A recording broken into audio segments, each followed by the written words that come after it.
Good morning. This is September 15th, Friday, 2023, and we are in BBIS first semester compulsory English class, and this is the second session. We had two sessions. In the first session, 4 students made their presentation on the curriculum, parts of the curriculum. Now in the second session, I will be talking, I'll be talking about in this session, I'll talk about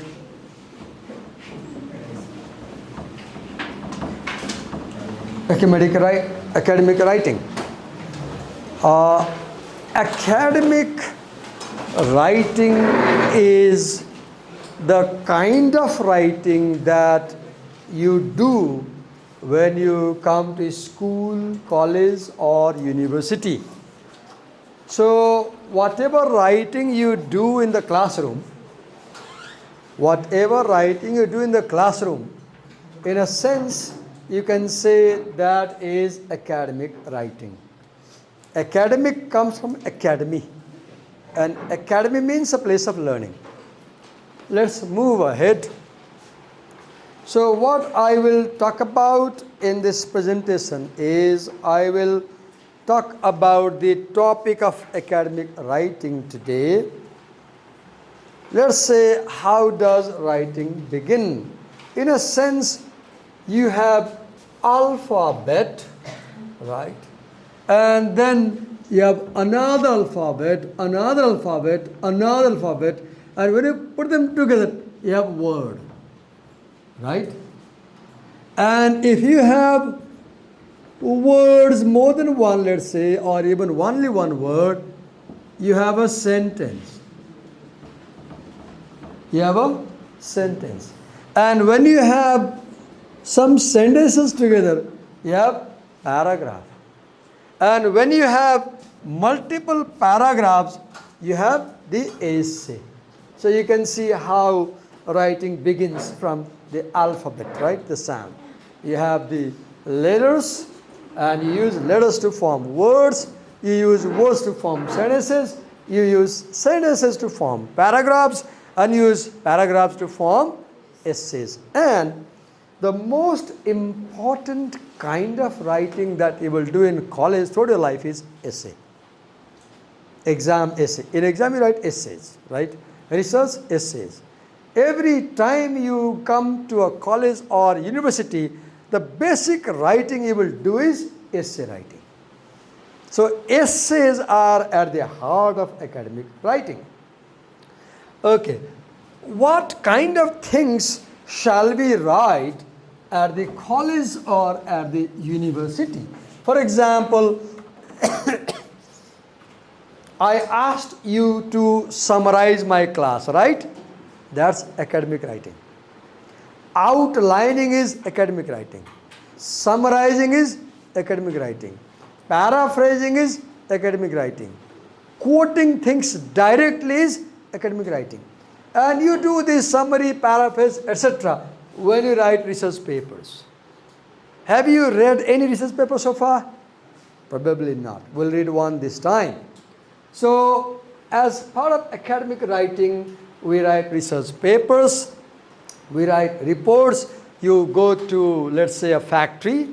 The college takes you for a factory visit, and you make notes about everything in the factory. You come back, and you then present what did you learn from the visit to the factory. So you are reporting where you went, when did you go, whom you met, what things you saw, what things you learned, how that factory operation relates with the lesson and subject.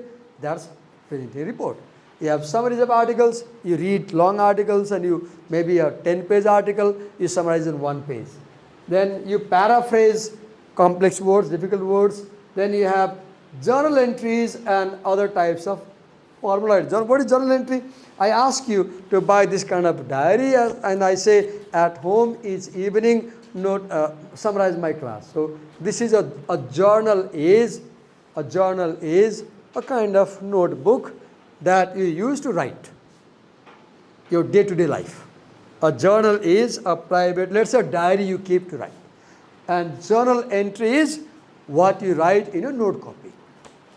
So these are some of the things that we write as part of academic writing in college. Then, okay, so what is academic writing then? So academic writing is formal style of writing. For example, in academic writing, you cannot write C-A-N-T, can't. No, you must write C-A-N-N-O-T, cannot. In academic writing, you cannot use abbreviations, for example. You should not use phrases if possible. You should use one word, for example. There are rules. Why academic writing is formal?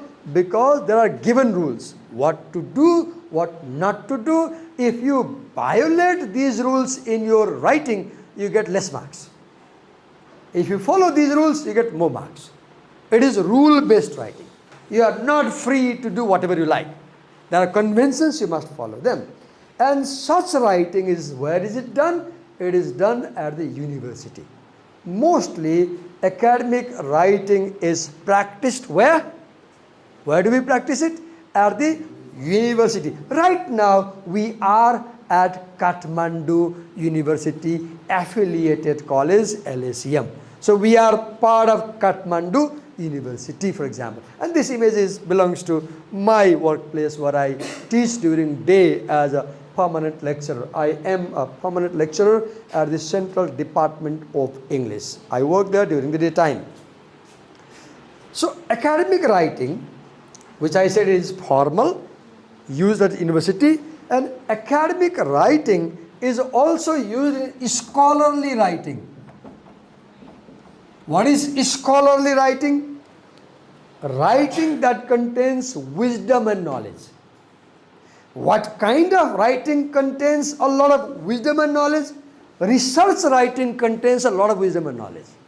Why does research writing contain a lot of wisdom and knowledge? Because research writing is based on extensive reading, right?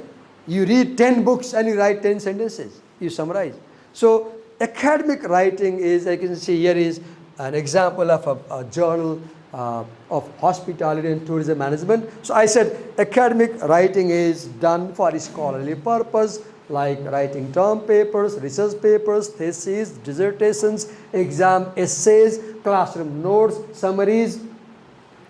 Now, academic writing is done by academic community. We are academic community because we have already spent almost 12 to 14 years getting education. You probably joined school in lower KG, upper KG, right? And you spend 12, 13, 14 years to come here. So you have spent 14 years studying. So you are academic person. You are a learned person. Academic community means people in school, people in college, people at the university, people at research centers.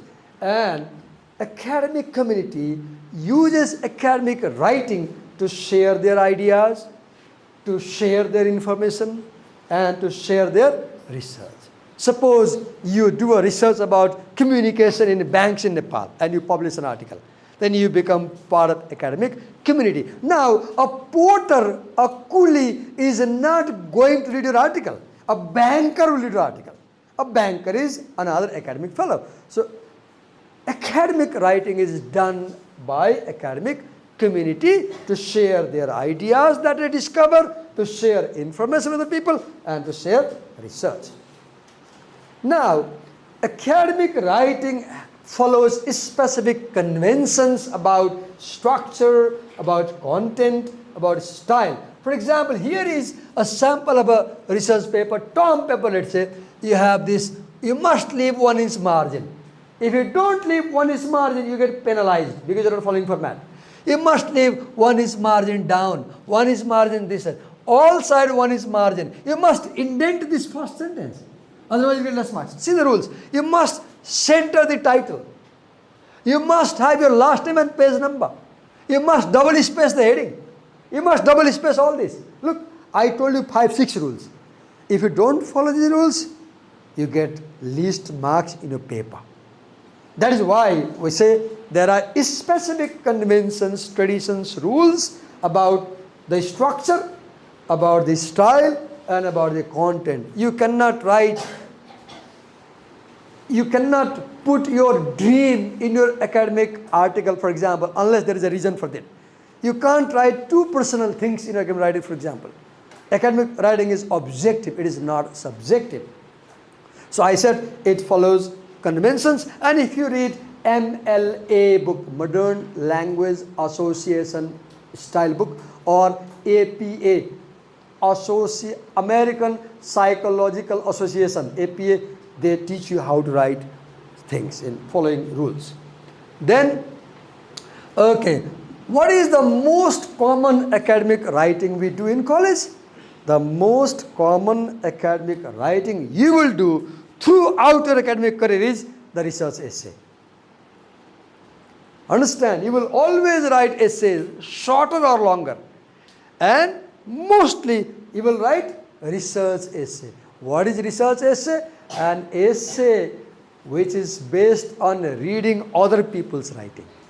Right? Then, so what is the, okay, we said we will write research essays. Now let's ask a question. What is the purpose of writing a research essay? So an essay can tell a story. An essay can describe a vivid scene, descriptive essay, narrative essay. An essay can use examples to explain something, right? Illustrative essay. An essay can clarify a concept, explanatory essay. An essay can tell a process of making omelette, process essay. An essay can explore cause and effect, cause of typhoid, cause and effect of dengue in Kathmandu Valley. That is cause and effect essay. An essay can compare and contrast monarchy and republic system, monarchy and republic, compare contrast essay. An essay can classify and divide something. Dogs, species and genus.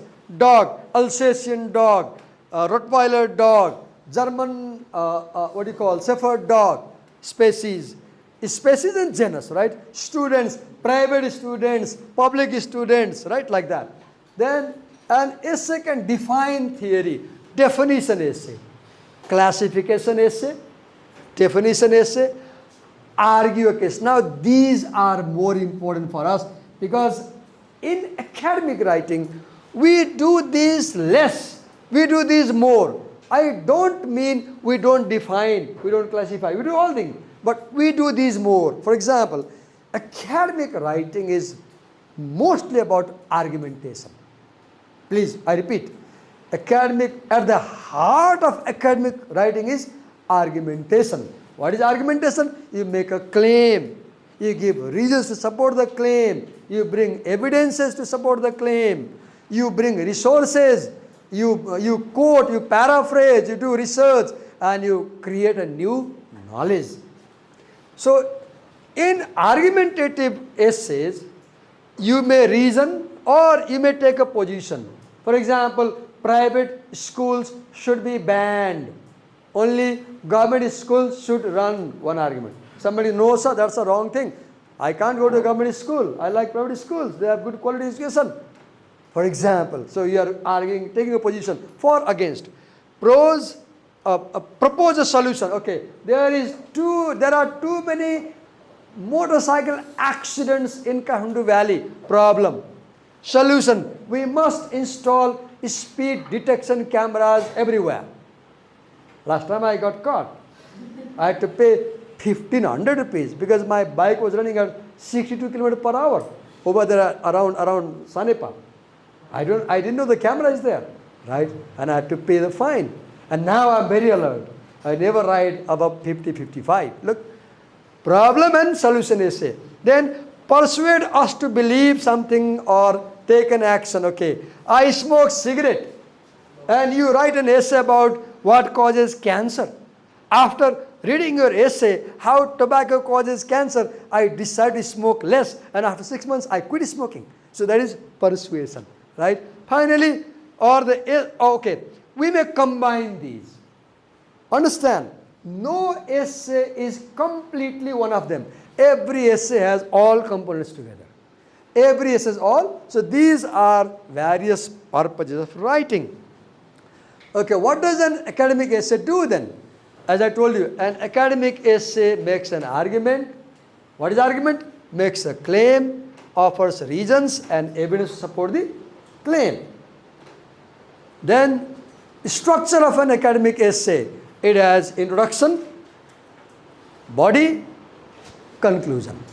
Now, in the introduction, it has a general opening. It goes like this. Kathmandu is a city, general sentence. And ends, Kathmandu is a dirty city. Now thesis. And the whole essay will tell what is dirt in Kathmandu. Kathmandu is the city of God. Or Kathmandu is a beautiful city. Starting, ends, Kathmandu is a city of God. Now it will tell where are temples. So it opens with a broad statement and ends with a very specific sentence. That specific sentence is a thesis statement. And the whole essay will talk about that idea. Kathmandu is a city of God, or Kathmandu is a dumping site. Then you have body paragraph. In the body paragraph, the paragraph opens with a topic sentence. It has a topic. Kathmandu topic is a city of God, controlling idea. Now that essay will tell good things about Kathmandu, right? Now if I start, Kathmandu is a dumping site. Kathmandu topic is a dumping site, controlling idea. Now that essay will tell all bad things about Kathmandu, right? So discussion paragraphs have topic sentence that has a topic and controlling idea and detail. Now I will give examples where these dirty things are there. Then you have details can be started. I can say, for example, Kathmandu produces 100 metric tons of garbage every day. Anecdote. Yesterday I was coming to college and at Sanepat there was a truck carrying garbage and it was unbearable to smell and ride behind the truck. Story. Facts. It is a fact that every morning in front of our houses people throw plastic. Fact. Example. I can give examples where there is dirty things on the road. And reason. Kathmandu is a city of God because you will find a temple every next door. Safer we call statement, anecdote, fact, example, reason we call safer. This is detail, technique to create detail. Then you have the conclusion last. It presents the summary of the main idea, major findings and final statement. So that is what is the part of the essay. Introduction, body, conclusion. Okay. Bear it. I'm too fast, I know, and I'm pouring a lot of information. And the purpose is just to make you familiar with the topic.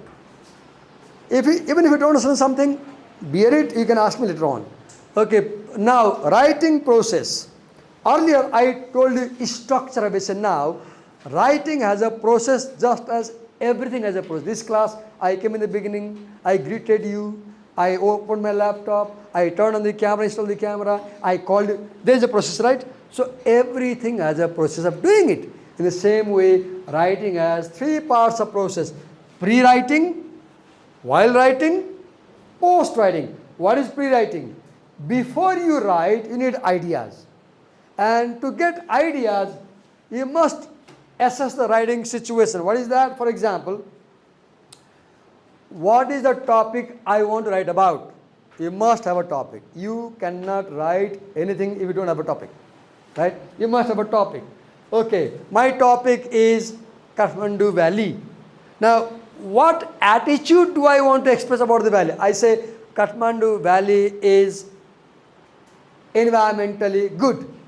Or I say Kathmandu Valley is a bowl of poison. Both examples have opposite attitude, right? One has positive view, another has negative view. So topic and attitude.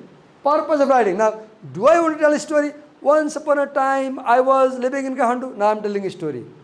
Now, do I want to describe a scene? Same topic can be in a story. Same topic can be described. Same topic can be explained. Same topic can be illustrated. Same topic can be defined. Right? Purpose can be different. Audience. Am I writing for class 2 children? I must use simple language. Am I writing for MA students? I can use hard language. Am I writing for Chinese? I must consider will they know English or not. I should know who is reading my essay, and I should consider their limitations when I write. Then message. What message do I want to give about Kathmandu in my essay? Then sources now. Where do I find information? Do I go to websites? Do I go to library? Do I interview local Newar people? Do I talk to some Mayor Balan? Do I watch television? Do I listen to radio? Where do I collect information on that topic? Then the writing assignment. See, in college, every time you do writing because your teacher tells you to do so, right? Otherwise, nobody will write, I know. If Divakar sir does not tell, do this, you will never write. So, academic writing always begins with an assignment. And if you don't read the assignment clearly, and if you don't understand assignment, you will do wrong things. So always, before you start writing, read your teacher's assignment clearly. What did he tell you to do? I say summarizing, then summarize. I say paraphrasing, then paraphrase. I say quote, then quote. Academic writing always begins with the teacher's assignment. Is that clear to you? Then you have exploring subjects and planning, second phase. Now, as you read books, watch TV, go to internet, Google, you discover ideas on topic. Then you refine that, you reject some ideas, you accept some ideas, right? You say this is useless, this is useful, you collect, you refine ideas. Then you find details from internet sources to support the ideas. Then you organize it. Okay, I'll put this idea first, I'll put this idea last. You organize them, right? You put them in order. Then you start writing. So far, up to now, you were collecting information. Once you think you have had enough idea, you start writing. The first draft, not final draft. Then, as you draft, you develop ideas. Then finally, when you have finished writing, you leave, you say, oh, I'm tired, now I won't look for 2 days. You forget the essay for 2 days. On third day, you come back. Oh, tomorrow I have to submit my essay. Let me revise. And you start revising. So, why do you revise? To improve your writing. Why do you revise? To improve the ideas. And you look for focus. What is my topic? Kathmandu is the city of God. And now in paragraph 1, I am describing garbage. This goes against, right? I must remove it. Focus. Structure. Are my paragraphs good size? Are there enough paragraphs? Is there introduction, body, conclusion? Then audience. My audience is BBA people. So is the language appropriate to them? Purpose. Do I want to tell a story, describe what I'm doing? Then tone. Am I sounding too harsh? Am I sounding too impolite? Am I sounding too childish in my writing? Title. Is my title okay? Because title is a name, right? As you love your names, right? Your essays have names, they're important. Then clarity. Are my words clear to understand? Am I using technical words, jargons? Will my people understand my writing? Unity. Is that whole essay united like this? An essay is like a ring. It ends where it begins. It ends where it begins. Then, finally, coherence, organization. Coherence, look here. Girls go with the girls, I can see here. Girls go with the girls now, I can see. And boys go with the boys right now. In future, maybe you will disrupt it, but right now I can see boys go with boys, girls go with. This is coherent.